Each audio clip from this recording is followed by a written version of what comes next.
In just a moment, X-1. But first, there's a certain water commissioner whose interest in the ladies sometimes overshadows his interest in civic affairs. His name is a familiar one, Throckmorton P. Gildersleeve, and he'll pursue his adventures tomorrow night when NBC Radio presents another comic episode of The Great Gildersleeve. So when you hear the familiar voice and hearty laugh of the water commissioner from Summerfield tomorrow, why, stay tuned and enjoy another romantic scramble with the one and only The Great Gildersleeve on this NBC station. And now stay tuned for X-1 on NBC.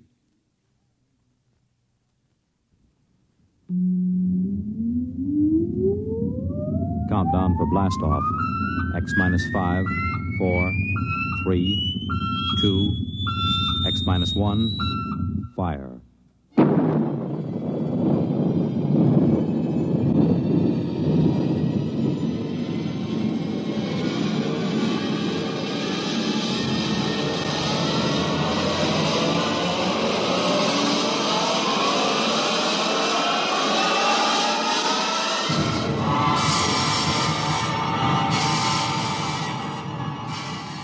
From the far horizons of the unknown come transcribed tales of new dimensions in time and space. These are stories of the future, adventures in which you'll live in 1,000,000, could be years, on 1,000 maybe worlds. The National Broadcasting Company, in cooperation with Galaxy Science Fiction Magazine, presents X-1.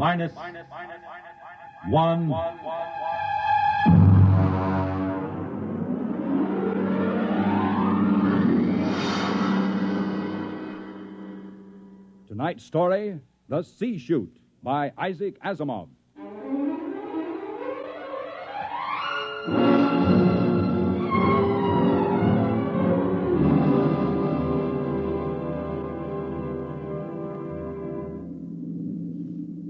We were on our way home to Earth when it happened. 6 of us, coming home as passengers aboard the merchant spaceship Starfire. At the start of the Second Interstellar War, the one between Earth and the planet Chloro. And then it happened.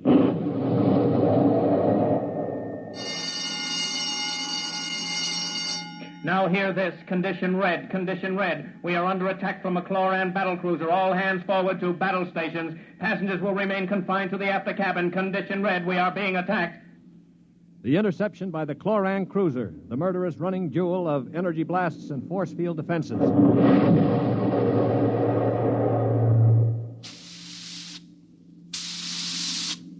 We huddled in the passengers' after cabin, terrified, not knowing how the battle was going.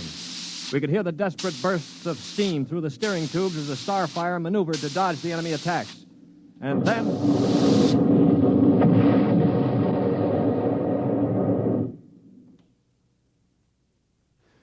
Now what? The beginning of the end, you might call it. Well, what does it mean, Stuart? You were a space pilot? It means our generators have been drained of energy. We can't fight back. But, All right, monsieur, don't worry. They won't destroy us. They need our ship too badly. They'll simply board us and take over. But what about the crew? The crew, Colonel? If they have any sense, they'll surrender. If they choose to fight, they'll... Now, they're coming aboard. Now, be very still. Oh, Mother in heaven, help us. Be still. If only those fools on deck will surrender without a struggle. They are fighting. Yes, it's the end. We've got to help them. All right, don't open that door. We just can't let them die. You can't help them. I'm going. Stop him! All right. Aristide. Shut the door quickly. Aristide, my brother. That poor fool. I'll get them. My brother, I swear to you, I'll get them. Yeah, you better cover his body. The brutes. The monstrous green-skinned brutes. They're no more brutes than we are, Colonel. This is a war. Are you defending them? I'm merely pointing out the facts. I ought to strangle you. Why not save it for the Chloros? I will. I promise you I will. Well, they're probably deciding right now what to do with us. We might as well settle down and wait.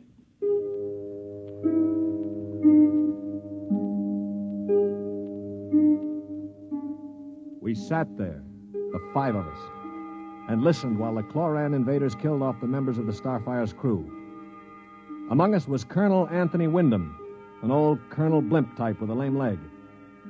Wyndham had spent his life in the militia back on Earth, but had never seen a battle. There was Demetrius Poliorkitis, who had just watched his brother being killed by a chlorocarbonizer. Polly was a huge man.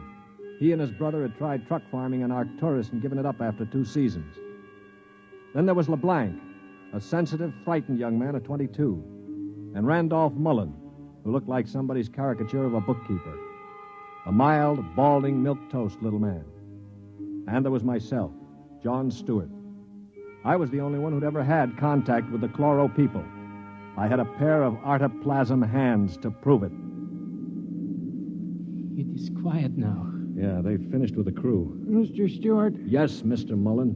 what do you think will happen next? Well, they'll put a prize crew of 2 aboard and take us to one of their home planets as prisoners of war. Only 2 of the chloros will stay aboard. Well, 2 is all they'll need.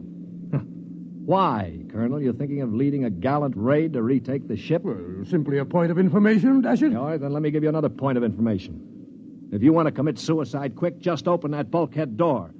3 steps inside, you'd fall on your face. But why? Don't you smell anything, LeBlanc? Get close to the door. It smells like gas. Yeah, it is gas. Chlorine gas. They breathe it like we breathe oxygen. They've chlorinated the whole crew's compartment. One big whiff of that and we'd all be dead. So just forget about rushing the chloros. How do you know so much about their habits, Stuart? I lived on a chloro planet for 6 months. You see these hands? They were mangled in the oxygenating machinery of my own quarters. They grew these artoplasm things and operated. They're weak, but at least I have hands again. Monsieur Stewart, Yeah. will they kill us? No. Why do you say that? Because, in their own way, they're gentlemen. Probably will be interned for the duration. You call them gentlemen. After they killed my brother in cold blood, you call them gentlemen. You know, Stuart, you sound more and more like a blasted Greenie sympathizer. Blasted, man. Where's your patriotism and loyalty? My loyalty is where it belongs, with honesty and decency, regardless of the shape of the being it appears in. This is a ridiculous war. Why are we fighting these people? We can live only on planets with oxygen, and oxygen is poison to them. They can live only in chlorine atmosphere, which is deadly to us. Yet we're fighting them over a bunch of worthless asteroids that neither of us can live on comfortably. Well, it's a matter of principle. It's a matter of stupid pride and greed. I don't like what you say, mister. Why not? Because you talk too nice about these greeny scum. They're good to you, eh? Well, they weren't good to my brother. They killed him. And I think maybe I'll kill you, you rotten greeny... Mullen, grab him. I can't break his hold. They are coming in. Foley, let him go. They saved your life this time. But when I'm finished with them... Quiet. I think they're opening the lock. Well, don't get between us. Foley, don't lose your head. They'll kill us all. I greet you, Earthmen.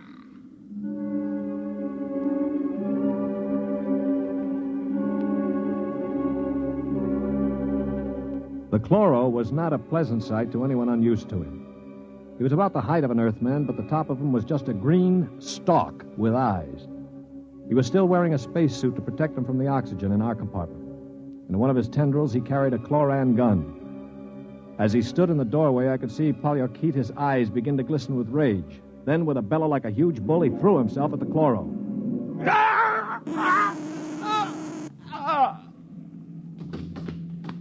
He is not dead, merely temporarily paralyzed. You 5 will remain together as prisoners of war. We expect to reach our own planet within several weeks, your time. There you will be interned for the duration of the war. If any of you attempts to leave this compartment, we shall be forced to destroy you. That is all I have to communicate.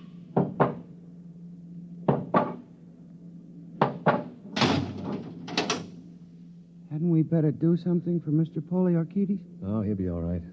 Just hoist him up on the cot. That's it. Hi, Polly. Can you hear me, you stupid brute? His voice is coming back. Yeah. Now, I know what's going on in that thick skull of yours, Polly. You think that when the paralysis wears off, you'll ease your feelings by slamming me around some more. Well, if you do, it'll be curtains for all of us. How do you mean, sir?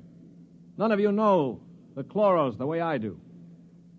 Unlike us, they assume automatically that any group of Earthmen they find together comprises a biological grouping, like an ant colony. The result is that they consider the group as something holy. Now, they'd never break us up. And if one of us did any harm to another, they'd have us all executed as a bunch of chlorotype perverts, a non-functioning group. So call all the names you want, but keep your hands to yourself or we're finished.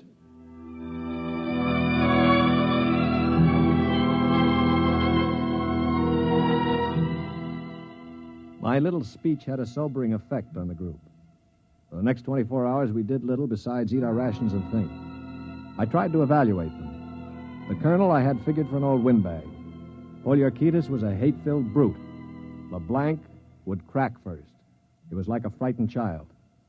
Mullen was a nonentity, a mouse instead of a man. Everything he did seemed prissyish. His voice had the quality of furtively rustling underbrush. How long did you say the trip would take, Mr. Stewart? Well, the chloro said about 2 weeks. Gentlemen, if I may interrupt. Colonel? Now, it has occurred to me that perhaps you know of some weakness that might enable us to overcome these chloros. The only weakness they've got is that they can't stand oxygen. Oh, but there must be some way to get the best of them, man. After all, there are only now, look, two. Before I answer, Colonel, I have to know your motive. Is it to save your own skin or help Earth win the war? Oh, dash it, man, to help our side, of course. What we're looking for is the way to save the ship for Earth without losing our lives, yes? Well, all right, let's take a vote then. LeBlanc? I have a wife waiting on Earth, Mr. Stewart. I do not want to die. Uh-huh. Hero number 1. What about you, Mullen? I don't see how we could accomplish it without... Hero number 2. Well, Poliorcetes? When I kill Chloros, it will be with my bare hands. On their planet, I will kill dozens, I promise you. 3 down. Well, Colonel, don't you want to march to glory, an old militiaman like you? Your attitude is very cynical and unbecoming, Stuart. I see. Well, then I'll have to blow the ship up myself. Stuart! Don't worry, Colonel. I don't intend to be a dead hero. Of course, there is a way we might do it. What did you say, Mr. Mullen? There's a spacesuit and magnetic boots stored in that locker over there. We might be able to reach the control room from the outside of the ship. The outside? But how would we get outside? Well, this compartment has a C-Chute. It must. What is a C-Chute? A C-Chute, my boy, is a casualty chute.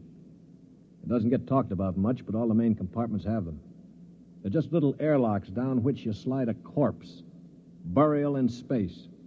Oh, blast it, Mullen. Suppose you did get outside. How could you re-enter the ship? Through the steam tubes, the ones they use to guide the ship. Wait a minute, Mullen. What do you know about steam tubes? I thought you were a bookkeeper. Well, on Arcturus, I got interested in spaceship models. I studied all about them. On my own time, of course. Yeah, naturally. At any rate, I learned that the steam tubes have an access vent directly to the control room for repairs and so forth. And the chloros, they are in the control room. What do you think, Stuart? Well, it's a video sort of idea, but it might just work. We could get permission from the chloros to open the C-Chute and bury Polly's brother. And one of us could slip into it, work forward, and climb up through the steam tube. The question being, which one? What about you? You with your loud talk and your sneers. I'm no hero, Polly. I've already said that. My object is to stay alive. The steam tube let go while you were in it, you'd be broiled like a lobster. Now, how about the colonel here? If I were younger, blasted, I'd trounce you. You know very well with my injured leg. Yeah, of course. Not to mention my artificial hands. Well, now, what unfortunate deformities do the rest of us have? Polly? You just keep talking, Mr. Big Mouth, and pretty soon we'll kick your teeth in. Of course, that's your standard reply to everything, isn't it? LeBlanc, will you do it? I cannot. Not even to get back to Denise? Please, I cannot. LeBlanc needn't go. I'll do it. What? After all, it is my idea. Wait a minute. Are you serious, Mullen? Yes. Well, how? I don't understand. Why? Why you? Well, it seems no one else will do it. But that's no reason, man. I can't think of any other. Look here. Do you really intend to go through with it, sir? Yes, I suppose I do. Well, dash it, man. Let me shake your hand. You're an Earthman, by heaven. You do this thing and win or die. I'll bear witness for you.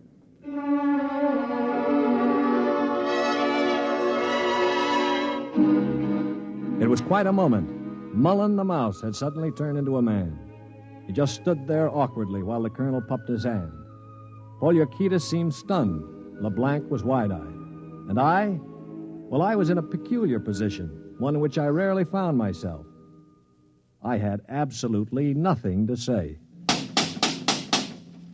That ought to bring them. I hear one.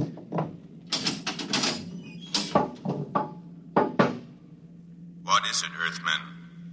One member of our unit is dead, as you know. We request permission to jettison his body out of the casualty chute. You may do so. You'll have to open the chute lock from the control room. I will do so. Is there anything else? No, nothing else, thank you.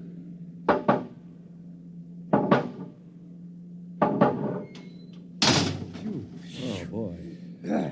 All right, come on now, we'll have to work fast. Mullen, get into a spacesuit from the emergency locker.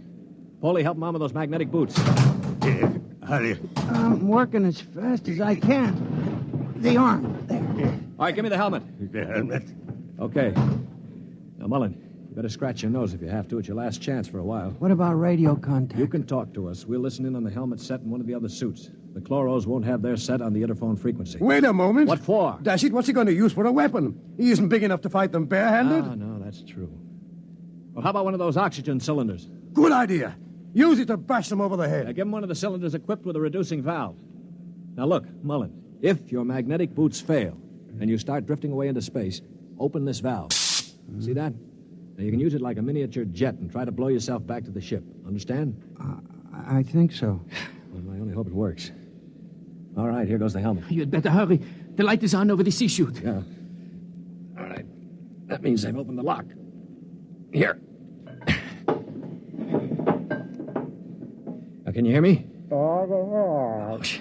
LeBlanc, give me that other space helmet. Yes, here. Let me switch on the radio. Can you hear me, Mullen? I hear you. Fine. Plenty of air? Air's okay. Uh-huh. Polly, open the C-Chute. Okay, now help him in. Are ready? Ready? Well, good luck. Close the chute. Pull the ejector valve. Now! He's out. Oh, God help him. The light is out. Yeah. The chloros have closed the chute lock. I don't suppose he has much of a chance. No. Do you think he knew it? I don't know. I just don't know. Should I try to contact him on the radio? Yes, I think... Wait a minute. What is it? Listen, the chloros coming. Good Lord. He's sure to miss Mullen. Yeah, wait. Polly, get your brother's body on the cot. Put a blanket over it. Pretend it's Mullen asleep. Polly, for heaven's sake. My brother... All right, you've got to do it, man. It's our only chance. Listen, if Mullen could go out there and Very risk his... well. I will do it.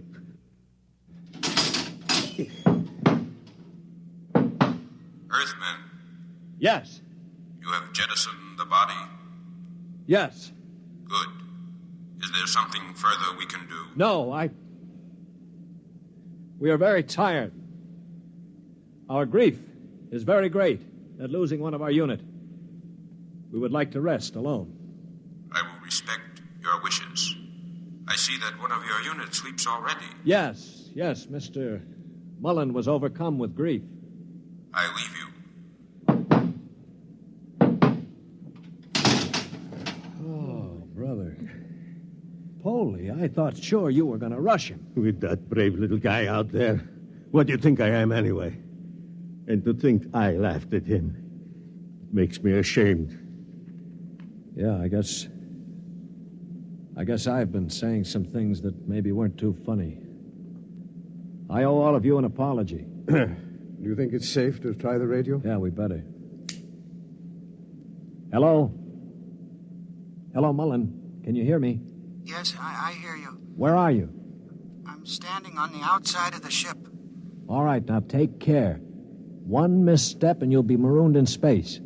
Now, can you find the steam tubes? I think I've found one of them already. I can feel the rim. I just hope it doesn't let go when I get inside. Be careful.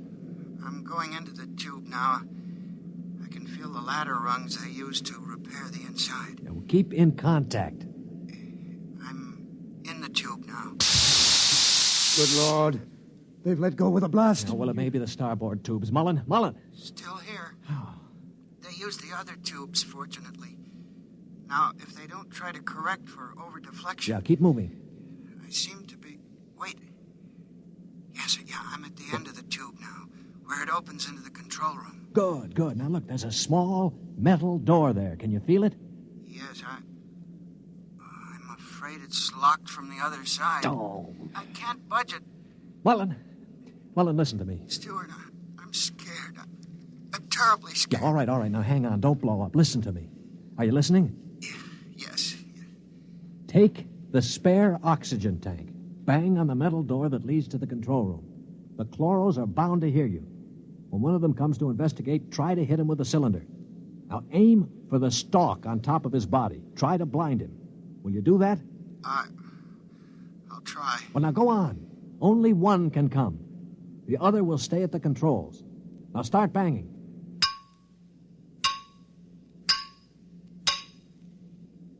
Any luck? No, Wait, I hear something. Something's opening the lock. The door now. I hear... Ah! Mullen, what happened? Mullen, can you hear me? Mullen!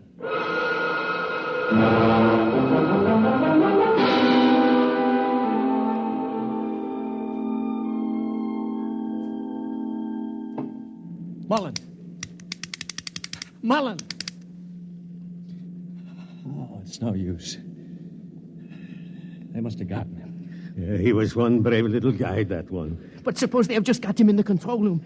I mean, maybe he is not dead. Well, then maybe one of us could rush them. We could bang on the door and jump the chloro. well, the first guy would be a cinch to die. But I would be willing to take the chance. You? Why not? I could try. Not you. I'm the strongest. I do it. Now, listen, you chaps. I'm an old man. I've got nothing to live for anyway. Suppose I throw myself at the ray gun. Wait a minute, what's going on here? 20 minutes ago, there wasn't one of you who'd risk his little finger to get us out of here. Now you're falling all over each other. Maybe Mr. Mullen teaches us a lesson, huh? Yeah. Okay, Polly, give me the wrench. I'll start banging on the door.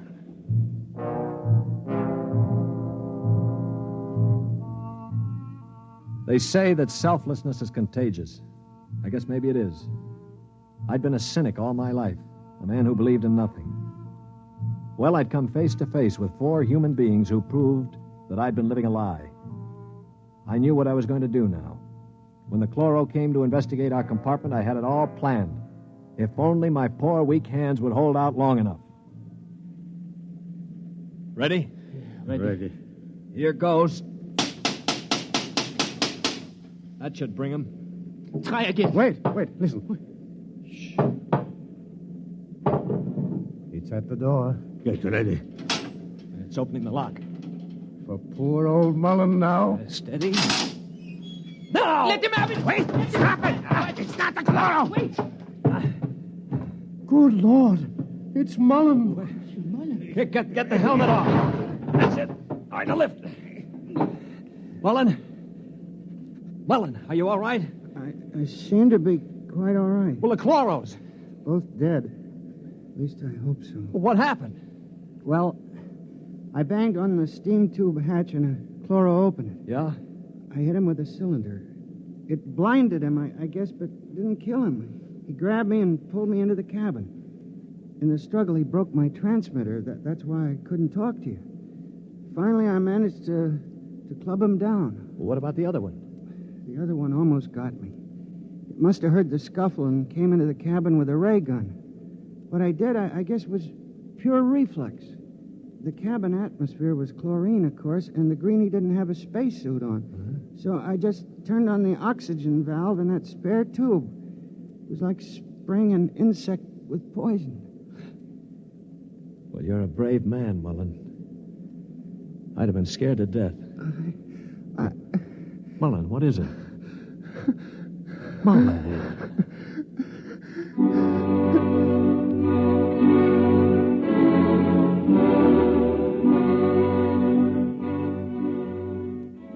An hour later, false hands and all, I was at the controls of the ship, headed for Earth. We'd gotten rid of the chlorinating equipment and restored the oxygen naturally.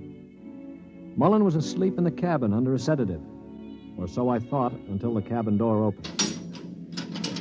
Mullen, for Pete's sake, get back to bed. No, I'm quite all right now, really. Do you mind if I watch how you operate the ship? No, not at all. Sit down.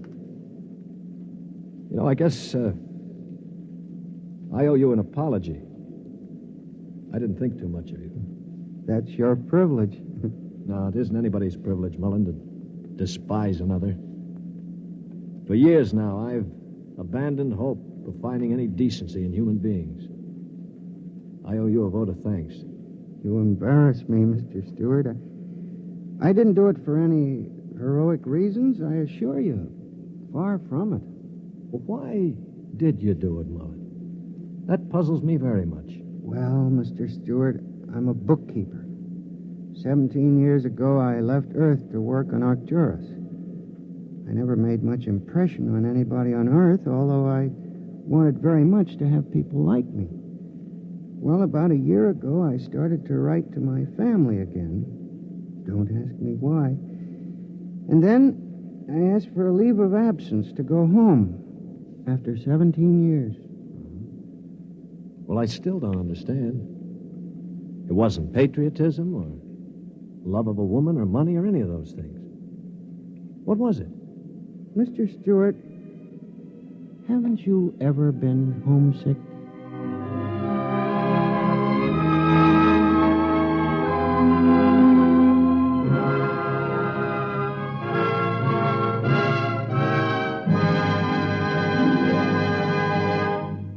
You have just heard X-1, presented by the National Broadcasting Company in cooperation with Galaxy's Science Fiction magazine, which this month features A Gun for Dinosaur by L. Sprague de Camp, a story of hunters in the bloodiest and most ferocious arena of all prehistoric Earth, where hunting reptile heavyweights is no job for human lightweights.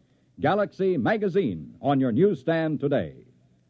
Tonight, by transcription, X-1 has brought you The C-Chute, a story from the pages of Galaxy, written by Isaac Asimov and adapted for radio by George Lefferts. Featured in the cast were Lyle Sudrow, Stan Early, Bob Hastings, Mercer McLeod, Danny Ocko, and John Gibson. Your announcer, Bill McCord. X-1 was directed by Daniel Sutter and is an NBC Radio Network production.